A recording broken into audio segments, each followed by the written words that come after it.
Welcome to Built from Scratch. On this show, I'm going to be talking about how we think about project management to have a really effective strategy for making tons of progress. My name is Eric Libby, and I'm the founder and CEO of the To-Do Dudes, a home service company that connects local students to homeowners that need help with household chores.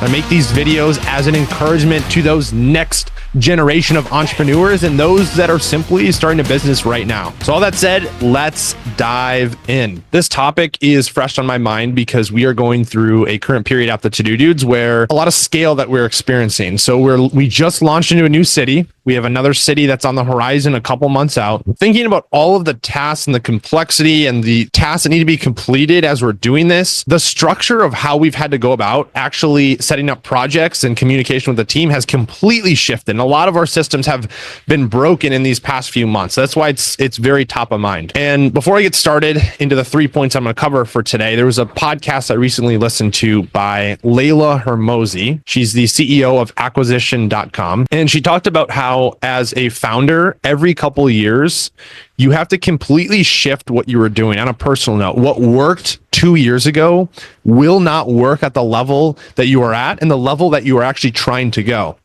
The reason for that is the company changes. What happened at 100,000 in revenue is not the same at 500,000, same at a million, 5 million, 10 million. You keep growing from there. You have to mold your skills. You have to adapt. You have to change your approach with your team. And that's the same thing for the entire company. The systems we use, the processes, they are going to change as you take on more volume and you continue to scale. So in this episode, I'm going to cover 3 things. What we did about 6 months ago and even back to the start versus what we're doing today. The second one is how we think about using our project manager. And the third is the effective meeting pulse that we have to make sure that everyone is on the same page. So to start and dive into what we used to do versus what we do today, I would say there was a notable shift about 6 months ago. And it came when we got a lot more clear on the actual roles of the organization. So before, there was a lot of overlap. There were people that were in operations that were also doing marketing, also doing sales, and there were people in marketing that were doing a little bit of customer support. And it was very confusing as to how the dynamic worked. At this time, there was a lot of one-to-one solo tasks. And what I mean by that is there'd be an assigned task from me to our customer support or operations manager, and they would do that from end to end. But what we realized is because there was a skill set deficiency, because they were too broad, they weren't very skilled at the specific function, we started to get clear with the roles as our company got a little bit bigger and put more specialty into each individual task that need to get done. So one of the biggest shifts from 6 months ago is a lot of one-to-one, as in like one assigned person to the assignee, to now today, there are multiple touch points that we have to go through to actually get a project fully completed. And I want to give 2 examples of this just so I can highlight what this actually looks like. And then we'll get into what we're doing to actually correct it today. So the first example is hiring a new customer support role for this quarter.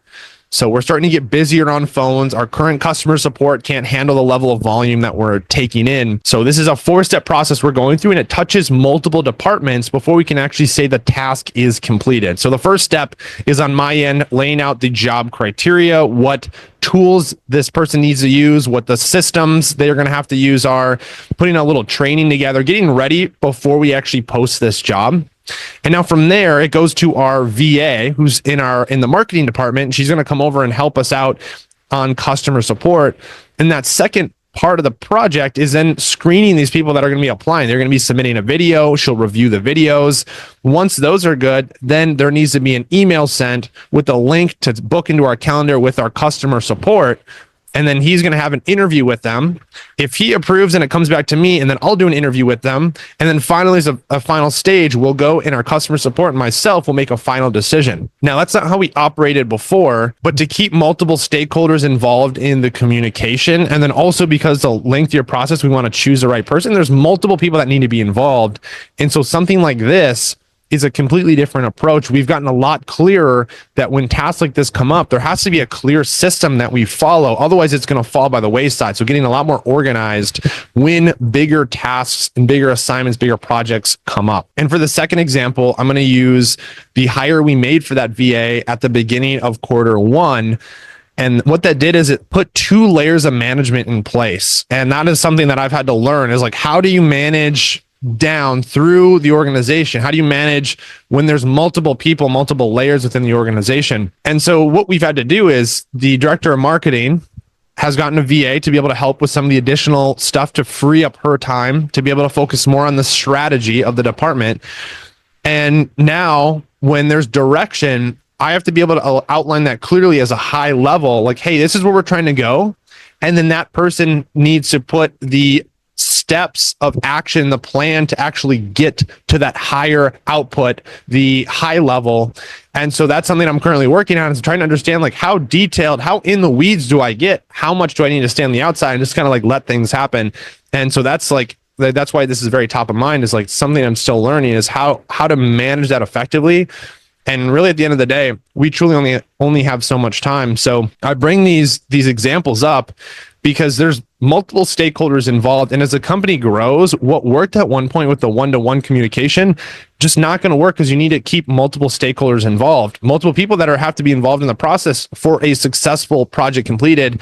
And at the end of the day, a successful company, you need to have people that are informed and ready to go. So that's how things changed versus where they are now today. There's a lot more people involved. We need to be conscious of the communication. So moving on to the second point is the project manager. And I think this has been a crucial part of how we've thought about trying to keep our team in the loop, trying to keep assignments and deadlines when we have multiple people working on it all engaged. So trying to look back, I put a couple of notes together before the episode, and I look back and there was 8 steps that we underwent to get to where we are today. So when I say 8 steps, this is all the way back in 2020, like how this started versus like the present 2025 version. So step number 1 was when I first started the company, there was no such thing as a task list.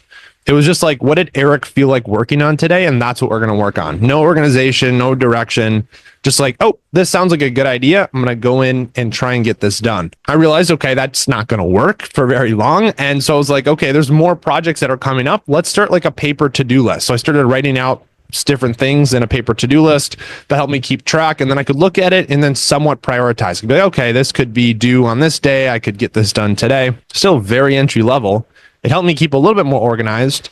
But then leads into step 3 is I realized the more and more that I wrote little assignments down, they just are going to get lost by the wayside. So writing it down in a calendar or even just a notepad, those are going to be gone. So I then ended up transitioning into a system called Todoist, which if you're managing personal tasks, I highly recommend. It's a great organization tool, Todoist.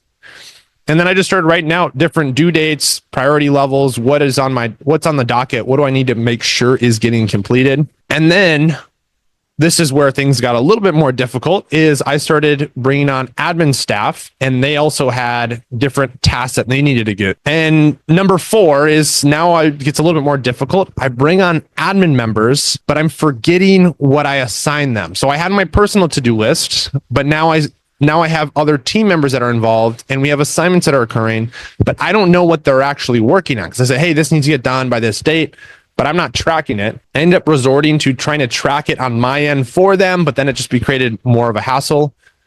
So what we ended up doing, step 5, is ended up bringing our team all onto Todoist. We had 5 admin members. We each had a category. We could look at what we were all working on. And it was a great tool until we got to a point where there were so many tasks in there, it was hard to actually view what we needed to view. It was just a long laundry list of actions. And so from there, we ended up going over to Notion, which is what we use present day, as this is step 6, but then just really didn't set up a good system. And it was broken, and there was a lot of things that were missing, and tasks were getting lost. And so we ended up just kind of resorting to we kind of regressed, and we went back to like, okay, let's just all individually track it. We'll get it done. We'll stay accountable to it. And it worked to a point. And then we started kind of losing who's getting what done, where are we at with progress.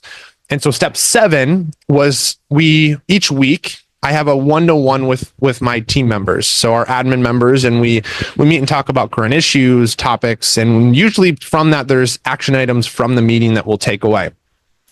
And so from those action items, what I would do is we'd put a list at the very bottom, and we'd say to-dos for the week. And so anytime we could go back and reference these to-dos, But what happens there on that to-do list is if we don't look back at the prior meeting notes, if we maybe forget to add what we were going to put in there, at the end of the day, all of that is just, you can't track it very well. You couldn't come back to it and be like, okay, this is all the stuff we had, but what about another department? Like there was another thing they need to be involved in.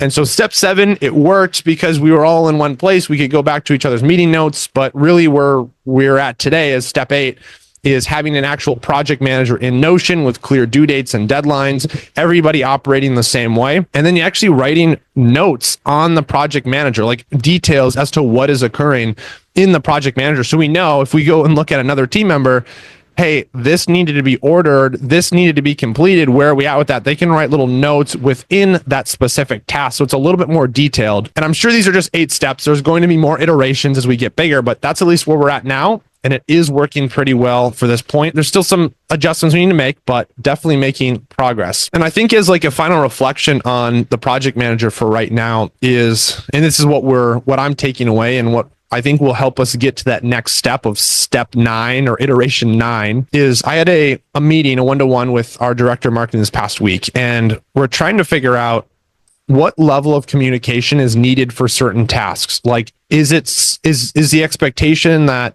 every time there's a task, there should be an update on it? Is it that it's for the high level task? What is a high level task?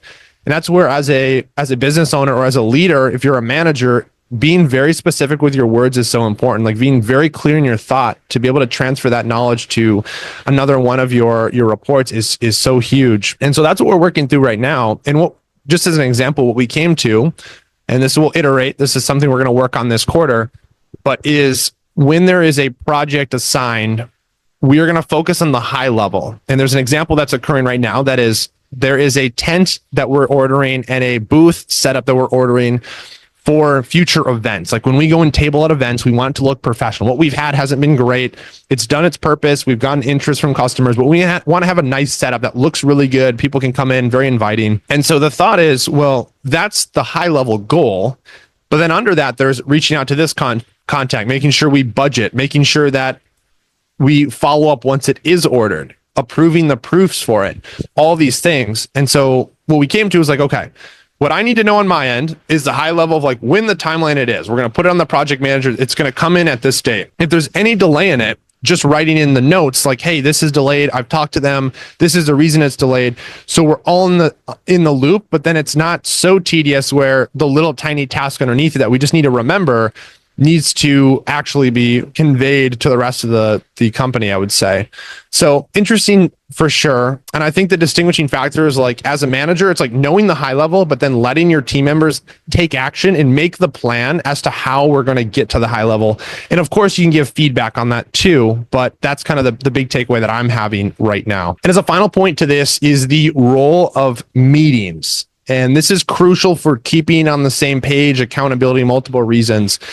But I did put 3 reasons as to why meetings are an effective way for project management. The first one is to make decisions. So when there is a lot of projects on that need to get completed, when we have those one-to-ones with our team, when I have those one-to-ones, I'm able to give feedback and make specific decisions like, okay, this is something that they're stuck on. Let's try and decide on this together. And it's better when we're communicating rather than going back and forth via Slack messages. It just takes so much time. When we get on those meetings, it's like, okay, what are all the things we need to decide on? Do we want to do this color, this color? How much are we gonna donate to this organization? Who's gonna be in charge of this assignment? In a lot of those cases, the director of marketing, the operation manager, customer support, they are the ones that have a suggested idea like, hey, this is what I'm thinking, but I just want your input on this. And then I'm able to come in and help if there is any specific decisions that need to be made or anything that is going to be pushed forward. The second reason why meetings are so effective is it's a good time to give feedback or to actually coach. This is a lot of times where maybe a situation occurred with a customer on a phone call, where I can go back and listen to the phone call and then give feedback like, hey, this is what I heard, this is what happened, or a situation happened. And then I'm able to come in like, hey, this was good. I'm glad you made the decision, but here's how we can make this better in the future. Those times now going forward, if you can convey your the way you think, your thought process to your team, now when they work on future projects, they know exactly when they hit certain roadblocks, they know exactly how to bounce back, but they know how to get into your mind and be like, okay, in this case, this is what Eric would do. And that's, as a leader, what you really want to convey and preach on as much as you can. And it's really like culture setting, expectation setting, and then just like transferring like what you're thinking so you can keep the team in the loop with, all right, this is where we're going. This is kind of the vision, and this is what we need to be executed. And that's the third thing, is just clarity of direction. So there may be tasks on the project manager that have been there for 3 weeks, and then you come back to it and they're struggling, they're pulling their hair out trying to get it. I'm like, then I come to it, I'm like, oh, that's not even that important. Like, let's take that off the list.